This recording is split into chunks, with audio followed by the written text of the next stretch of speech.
អារម្មណ៍ទឹកឡើង10ប្រមាណខែទេខ្ញុំមិនចង់តោះទេក៏ប៉ុន្តែខ្ញុំសូមអាន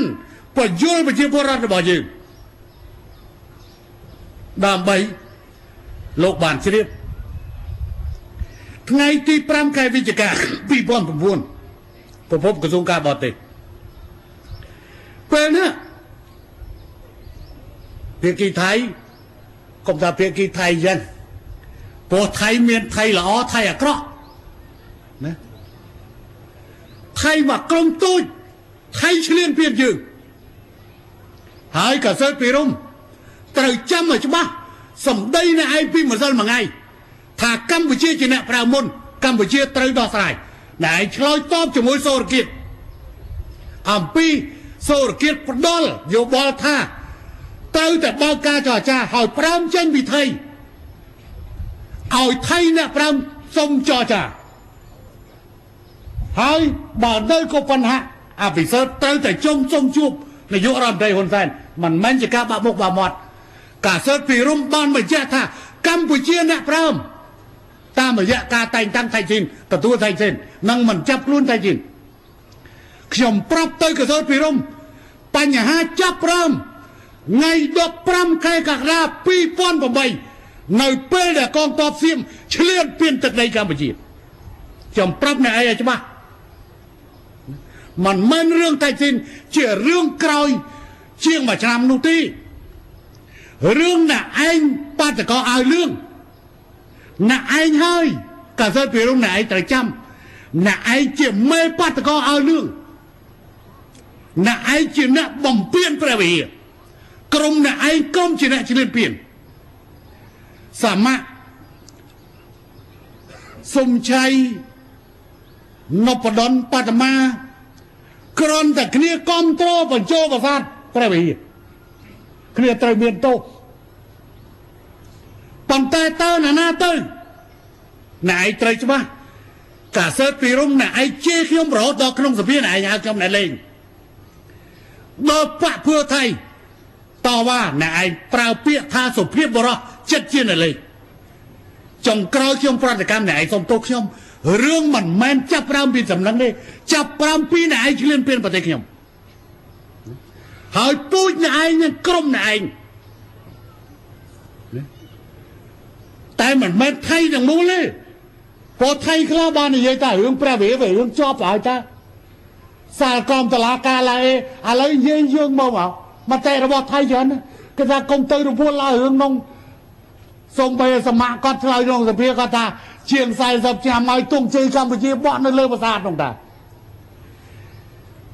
អ្នកឯងត្រូវដឹងអ្នកឯងចាំទេពាក្យរបស់អ្នកឯងដែលសន្យាយកប្រាសាទព្រះវិហារអញ្ចឹងការឆ្លៀនពៀនទាំងអស់តាំងពីអ្នកឯងនៅទៅប្រចាំរហូតដល់អ្នកឯងកាន់រដ្ឋាភិបាលអញ្ចឹងកម្ពុជានឹងមានគ្មានសេចក្តីសុខទេ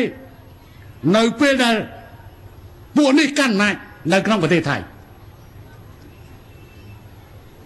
តែយើងក៏គ្មានមធ្យោបាយព្រួលរំលំរដ្ឋាភិបាលថៃដែររឿងនេះជាសិទ្ធិរបស់ប្រជាជនថៃប៉ុន្តែរដ្ឋាភិបាលមួយនេះឡើងមកដោយសម្លេងភាគតិចហើយវាក៏ជាលទ្ធផលនៃរដ្ឋបាលយោធាដែរបើចង់ទៅជាអីទៅគេបើកឱកាសចាវាមកដាក់ឲ្យភឹង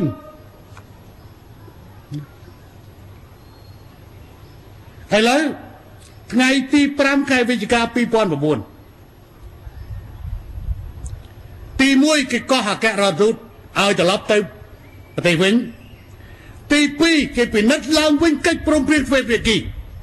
និងគម្រោងសហប្រតិបត្តិការដែលធ្វើជាមួយកម្ពុជាទី3ពិនិត្យឡើងវិញនៅកិច្ចសហប្រតិបត្តិការកំពុងដំណើរការដែលរាជរដ្ឋាភិបាលថៃបានពង្រីកចំពោះកម្ពុជាអាហ្នឹងឲ្យទី5ខែវិច្ឆិកាប្រពន្ធក្រសួងការបរទេសថ្ងៃទី11ខែវិច្ឆិកា2009បានកកប៉ុស្តិ៍អភិសិទ្ធបាននិយាយថាគាត់បានចាត់តាំងឲ្យក្រសួងការបរទេសដើម្បីត្រួតពិនិត្យមើលឡើងវិញនៅកិច្ចសហប្រតិបត្តិការរបស់ថៃជាមួយកម្ពុជាបន្ទាប់ពីការច្រានចោលជាផ្លូវការរបស់រដ្ឋាភិបាលក្រុងភ្នំពេញចំពោះសំណើធ្វើបច្ចុប្បន្ន លោកថៃស៊ីនដើម្បីបង្ហាញខ្លួនមកដើម្បីបញ្ជូនខ្លួនមកប្រទេសថៃវិញថ្ងៃទី12ខែវិច្ឆិកា2009 ASTV Manager Online អភិសិទ្ធបានថ្លែងក្រោយពីកិច្ចប្រជុំក្រុមប្រឹក្សាសន្តិសុខជាតិដែលមានការចូលរួមពីរដ្ឋមន្ត្រីក្រសួងការពារជាតិឧបនាយករដ្ឋមន្ត្រីទទួលបន្ទុកសន្តិសុខនិងអគ្គមេបញ្ជាការកងទ័ពថាអង្គប្រជុំបានធ្វើឡើងដើម្បីវាយតម្លៃពីសភាពការថៃកម្ពុជានិងផ្លាស់ប្ដូរមតិយោបល់ដោយពិចារណាអំពីវិធានការដើម្បីដាក់គំនាបបន្ថែមប៉ុន្តែมันអាចបើកចំហបានថ្ងៃទី13ខែវិច្ឆិកាឆ្នាំ2008 ASTV Manager Online អភិសិទ្ធអះអាងថាមិនធ្វើប្រតិកម្មខ្លាំងជាងខ្មែរទេហើយក៏មិនធ្លាក់ចូលក្នុងល្បិចរបស់ខ្មែរដែលដកកម្លាំងទាហានចេញពីព្រះវិហារដែរចំណែកឯវិធានការតទៅមុខទៀតនឹងមានការពិចារណាលើគម្រោងផ្សេងរួមទាំងប្រាក់កម្ចី 1,400 លានបាតដែលថៃកំពុងដំណើរការនេះចាប់ផ្ដើមនិយាយដល់ប្រាក់ហើយពីមុននិយាយដល់កិច្ចព្រមព្រៀងឥឡូវចាប់ផ្ដើមអភិសិទ្ធខ្លួនឯងនិយាយដល់ប្រាក់ថ្ងៃ13ខែវិច្ឆិកាតដែរប្រភព ASTV Manager Online អភិសិទ្ធបានបញ្ជាក់លើហេតុផលក្នុងការលុបចោល MOU ស្ដីពីកិច្ចព្រមព្រៀងក្នុងផ្ទៃដីត្រួតស៊ីគ្នានៅព្រំដែនសមុទ្រគឺបណ្ដាលមកពីសម្ដេចហ៊ុនសែនតែងតាំងថៃស៊ីនធ្វើជាទីប្រឹក្សា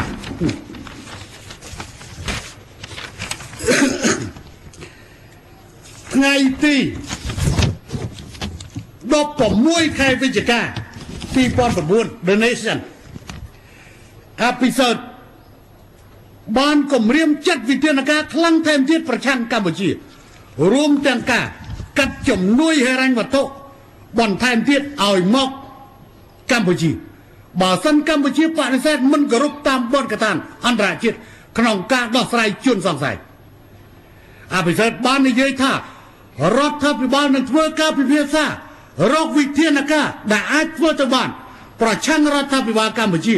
នៅក្នុងកិច្ចប្រជុំគណៈរដ្ឋមន្ត្រីនៅថ្ងៃទី17ខែវិច្ឆិកាថ្ងៃទី17ខែវិច្ឆិកា2009ប្រភពរដ្ឋអភិសិទ្ធបានប្រាប់អ្នកកាសែតថាយើងនៅមានពេលច្រើនណាស់ដើម្បីធ្វើការពិចារណាទៅលើការកាត់ប្រាក់ជំនួយនិងកម្ចីថ្ងៃទី17វិច្ឆិកាឆ្នាំ 2009 website ថៃ www ឯងថាមិនត្រូវគេ .com អីឆ្លើយណានោះចាំមើលខ្លួនឯងទៅអភិសិទ្ធនិយាយថាអង្គប្រជុំគណៈរដ្ឋមន្ត្រីមិនមានការពិភាក្សាដល់ការសាររើវិធានការនិងជំនួយដែលមានចំពោះកម្ពុជាទេចំពោះមុខនេះរដ្ឋាភិបាលថៃបានប្រគល់ឲ្យក្រសួងការបរទេសថៃប្រម៉ែប្រមូលកិច្ចសហប្រតិបត្តិការរវាងថៃនិងកម្ពុជាចូលទៅក្នុងប្រជុំគណៈរដ្ឋមន្ត្រីដើម្បីអនុម័តឆ្លើយតបទៅនឹងកម្ពុជាថ្ងៃទី28គឺម្សិលមិញហើយបន្ទាប់ពីការជួបគ្នាតាមទូរស័ព្ទតាមប្រភពថៃ New Agency TNA អភិសិទ្ធបាននិយាយថាការដែលកម្ពុជាលុបចោលប្រាក់កម្ចីជាការយល់ច្រឡំហើយបានបញ្ជាក់ថារដ្ឋាភិបាលកម្ពុជាមានការយល់ច្រឡំដែលថារដ្ឋាភិបាលថៃអាចនឹងមិនឲ្យខ្ចីប្រាក់ 1,400 លានបាតដើម្បីជួសជុលផ្លូវ